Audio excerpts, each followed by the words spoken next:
খালি গায়ে ওযু করলে হবে কিনা, শার্টের হাতা ভাঁজ করে নামাজ পড়লে নামাজ হবে কিনা, মেয়েরা মাথায় কাপড় ছাড়া ওযু করলে কি ওযু হবে, স্বামীর পকেট থেকে না বলে টাকা নিলে কি ওইটা চুরি করা হবে, অনেক সময় বই খাতা কলম ইত্যাদির উপর অসাবধানতায় পা লেগে যায়, সেক্ষেত্রে করণীয় কি, মোবাইলে কোরআন অ্যাপ থাকা অবস্থায় মোবাইল নিয়ে বাথরুমে অথবা নাপাক স্থানে যাওয়া যাবে কিনা, শনিবার ও বুধবারে নখ চুল কাটা কি না যায়, অমুসলিম মারা গেলে কি ইন্না লিল্লাহি ওয়া ইন্না ইলাইহি রাজিউন পড়া যাবে, ওযু ছাড়া মোবাইল থেকে কোরআন পড়া যাবে কিনা, প্যান্ট শার্ট নাকি খ্রিস্টানদের পোশাক, কেউ কেউ বলে এই পোশাকে নামাজ হয় না।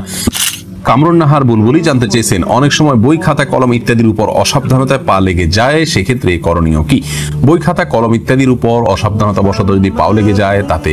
কোনো অসুবিধা নেই, তবে জ্ঞানের একটি উপকরণ হিসাবে অশ্রদ্ধা না হয় সেমনটি আমাদের করা উচিত, বিধায়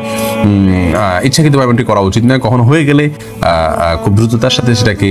যথাযোগ্য জায়গায় রাখা উচিত এবং পায়ের শরীরে রাখা উচিত, এর বাইরে ওইটাকে ছুঁয়ে সালাম করতে হবে এমন কোনো কথা নেই, বাধ্যবাধকতা নেই। মাকবুল জানতে চেয়েছেন, শনিবার ও বুধবারে নখ চুল কাটা কি না যায়, না কোনো দিন এমন নাই যেদিনের চুল কাটা বা নখ কাটা না যায়, কোন হাদিসে কোথাও নিষেধ করা হয়নি। ওযু ছাড়া মোবাইল থেকে কোরআন পড়া যাবে কিনা, লোমো তসলিমা বোন জানতে চেয়েছেন, যাবে, কোনো অসুবিধা নেই, মোবাইলের মধ্যে যে কোরআন থাকে এটাকে ওযু ছাড়া ধরা যায়, কারণ এটা মূল কোরআন নয়, এটা আপনার সফট কপি, এটাকে আসলে ধরা যায়ও না, উপরে গ্লাসও আছে, অতএব এটা হাত দিয়ে পড়তে পারেন, কোনো অসুবিধা নেই। আবু জাফর জানতে চেয়েছেন, প্যান্ট শার্ট নাকি খ্রিস্টানদের পোশাক, কেউ কেউ বলে এই পোশাকে নামাজ হয় না, এই পোশাকে নামাজ হয় না, এটি সম্পূর্ণ ভিত্তিহীন কথা, প্যান্ট শার্টে নামাজ হবে না, কোরআন হাদিসের কোথাও এরকম কোনো কথা বলা হয়নি, আর এটাকে এখন আর খ্রিস্টানদের পোশাক বলার কোনো সুযোগ নেই, কারণ এটি খ্রিস্টানদের কোনো ধর্মীয়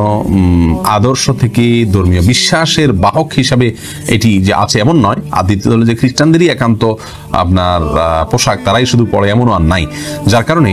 এটি একজন মুসলিম হিসেবে পড়তে পারেন, কোনো অসুবিধা নেই। এরপরে নিউটন সীমান্ত আপনি জানতে চেয়েছেন, কোনো অমুসলিম মারা গেলে কি ইন্না লিল্লাহি ওয়া ইন্না ইলাইহি রাজিউন পড়া যাবে, উত্তর হলে পড়া যাবে, কোনো অসুবিধা নেই। ইন্না লিল্লাহি ওয়া ইন্না ইলাইহি রাজিউন এর অর্থ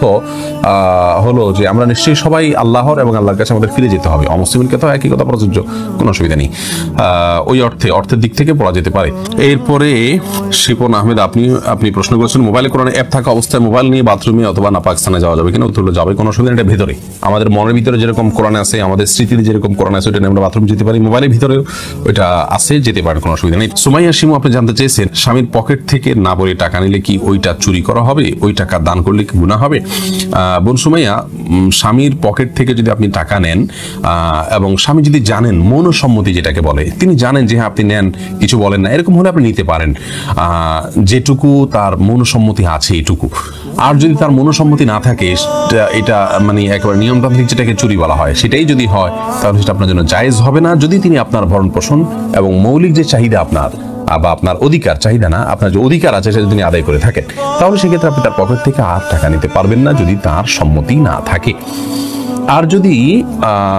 মৌলিক চাহিদা পূরণ না করে থাকে, তাহলে সেক্ষেত্রে আপনার মৌলিক চাহিদা পূরণের জন্য যেটুকু নেওয়া দরকার সেটুকু আপনি নিতে পারবেন, এর অতিরিক্ত অংশ আপনার জন্য নেওয়া জায়েজ হবে না। এস এম রাফি জানতে চেয়েছেন, শার্টের হাতা ভাঁজ করে নামাজ পড়লে নামাজ হবে কিনা,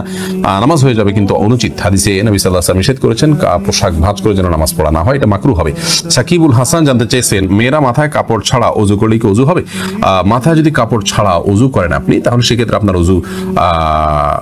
হয়ে যাবে, ওযুর জন্য মাথায় কাপড় কোনো জরুরি না। এমনি মাহবুব ইসলাম জানতে চেয়েছেন, খালি গায়ে ওযু করলে হবে কিনা, ওযু করার সময় দোয়া আছে কিনা, ওযু করার সময় শুধু বিসমিল্লাহ বলে আপনি ওযু করবেন, বাস যথেষ্ট, আর কোনো দোয়া পড়া জরুরি না, আর মানে খালি গায়ে ওযু করতে পারেন, কোনো অসুবিধা।